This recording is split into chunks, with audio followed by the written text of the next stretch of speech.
Your attitude is a player on your team. The question is your attitude playing for you or against you? Choose to make your attitude the most valuable player on your team in life, because benching this player is not an option. What is an option is the attitude you choose to have in any and every given circumstance. Last week, I started sharing the 5 fingers of a successful attitude. I started with the thumb. Can anyone remember what the thumb represented? Ownership. And I know the thumb is technically not a finger, but it is so important to making all the other fingers useful. And that's how I feel about ownership, taking ownership of your attitude. Today, we're going to discuss the next finger. Everybody make a fist. Stick your thumb out for what? Ownership. Now raise your index finger. This finger's word is framing. And you can remember that by using your other hand to make the same shape and then pivoting it.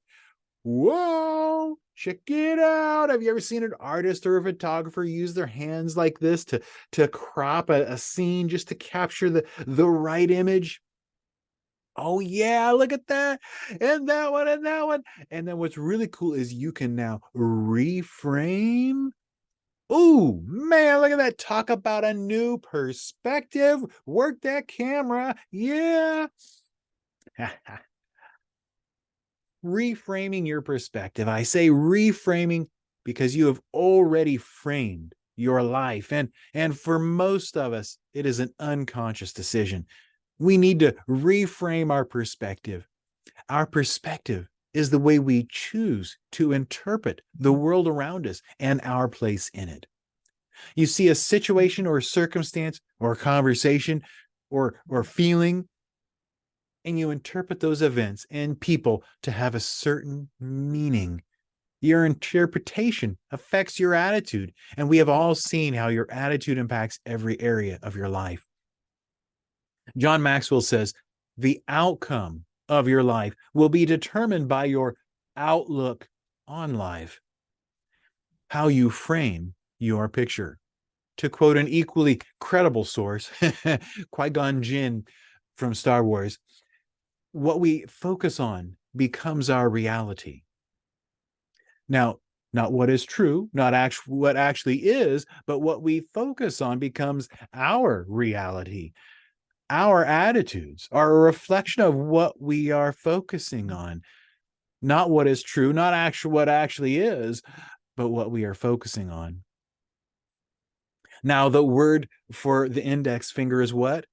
Framing. And what I really mean is reframing, because we are constantly already framing our world. We need to reframe what we are focusing on. Here are some examples of reframing. Your initial perspective over losing a job may be, this is a disaster. I'm going to lose everything. And it's easy to see how you could have that reaction. And how does that thought pattern, how does it impact your attitude?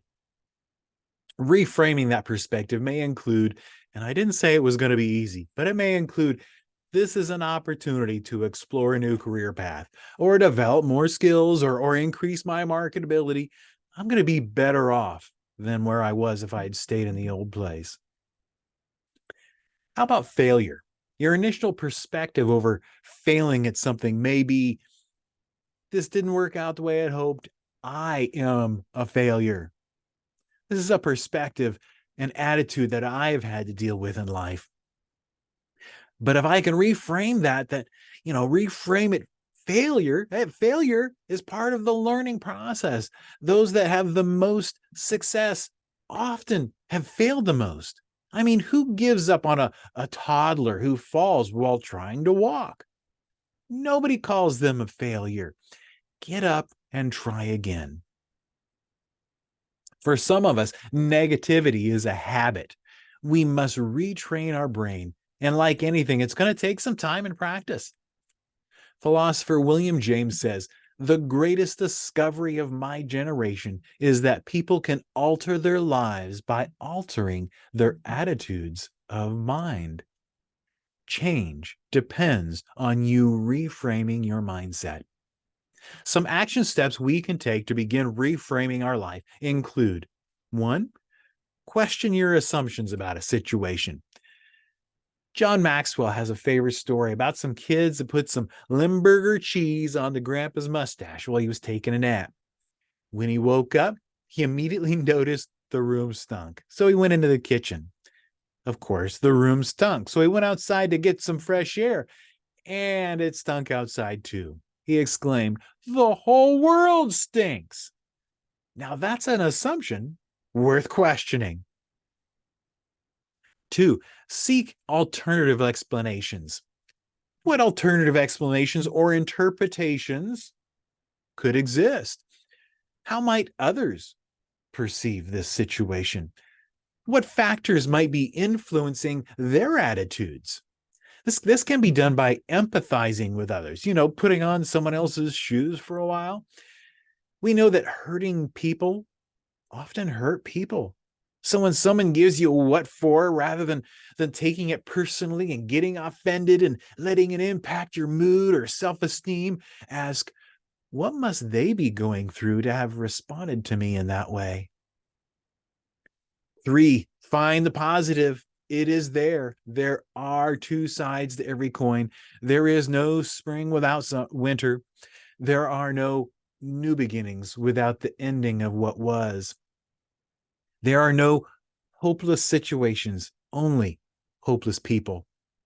Let's remember Viktor Frankl in the concentration camps, suffering under the worst of human conditions. It is him that gives us our quote, "Everything can be taken from a man or woman, but one thing, to choose one's attitude in any given set of circumstances." For challenge limiting beliefs. I can't.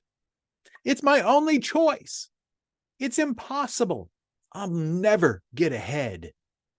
These are limiting belief statements that are definitive to close you down to opportunities and new perspectives.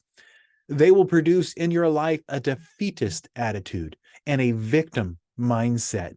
And this, or fatalistic mindset is another way of putting it. And this impacts every area of your life. I have been giving the 5 fingers of a successful attitude. I started off with a thumb, which is ownership, taking personal responsibility for your attitude. Next, we did the index finger. Index is for framing. We need to reframe our perspective. And next week, we're going to continue on the topic and we're going to give bad attitudes the finger. But until then, choose to make it a great day.